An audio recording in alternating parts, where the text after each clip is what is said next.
We're going to begin our faux shibori today by folding. When you are folding today, you want to try and do your best to create accordion folds. That way you can access all of your edges to add color. If you are folding and instead of folding like an accordion, you're kind of rolling or kind of wrapping, then all of your edges get stuck inside and you won't really be able to add color there. So again, when we're folding today, no matter what kind of fold you're doing, you're trying to kind of do it more like an accordion so you can see more edges on each side. There is more than one way to fold this. There's not really a right or wrong way. The more you fold it, the more edges you will have to add color to. So I'm gonna start, and I can start by folding this in half and making it into a rectangle. And then again, I don't want to do it again because then that edge is just one edge. Once I fold it here, I'm going to pull this part back, flip it, and then bend this part back.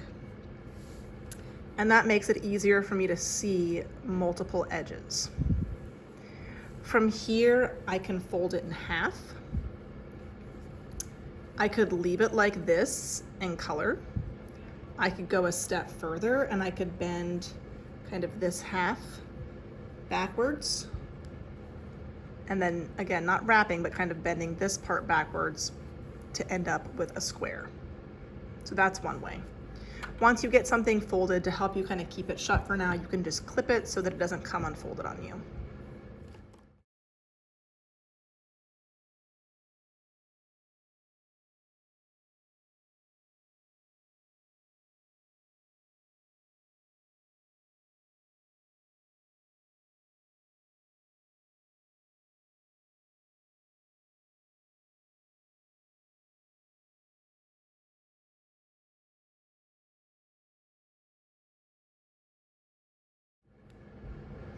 No matter what kind of fold you made, this next part is the most important.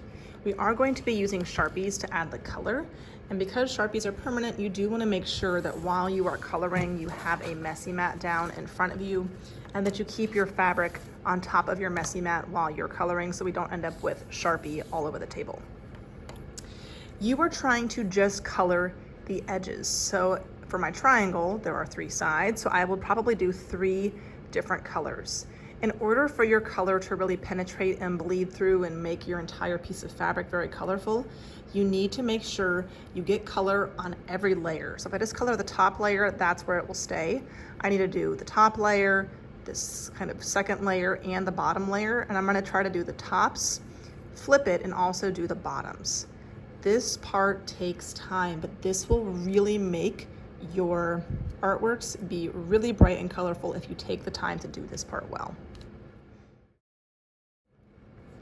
So now that I've colored kind of all of these layers, as you can tell, you don't see the color on the back. So I'm gonna flip it, and on that same edge, I'm gonna add even more red, but kind of with it going the opposite direction. So I get lots of red on all of these edges. Once you do one edge, you're gonna do each edge, hopefully a different color, and you wanna just leave the middle parts plain, so you don't need any color in the middle. Obviously, when you get to your 3rd or 4th side, you can move this to a side you've already done. That way you can access the other sides a little bit easier.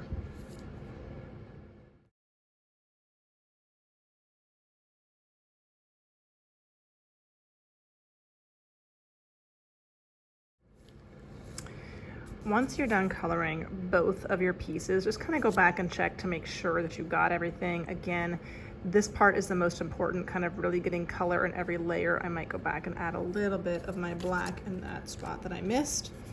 If you also have a piece of fabric where you folded it a lot and it seems like there's an edge, like for example here, I only have 2 folds I could color here. So if you feel like there's a spot where maybe you want to open it and try to get a little bit of color, just maybe in 1 or 2 more spots to really have that color go all the way through, you could also do that if you want to. If you think you're ready to kind of make the tie-dye effect work, you will make sure that you have a plate that has a piece of tape. On that tape, you will write your name so we can make sure that you get back your 2 pieces. You will take your plate with your fabric up to the front table where there's going to be several of these clear containers. And these clear containers are going to be filled with rubbing alcohol. You do not need to use more than one container. Sometimes kids notice that the colors start to leach out into the rubbing alcohol, but that's not going to really matter. So you're going to use one container and you're going to grab one of your pieces.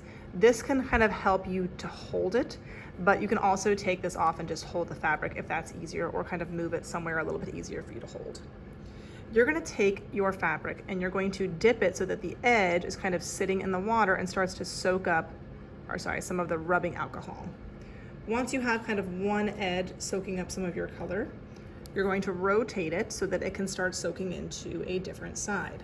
Again, you might start to see your colors kind of move up into your fabric, and you might even need more rubbing alcohol because obviously your fabric is taking in the alcohol.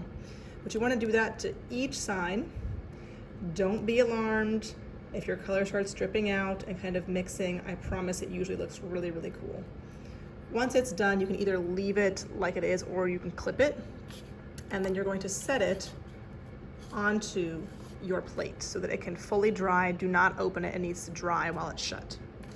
I'm gonna go ahead and do my second one. And again, there is color in here. It's not really a big deal. You might need more rubbing alcohol put in there, but you're gonna do each side of this one.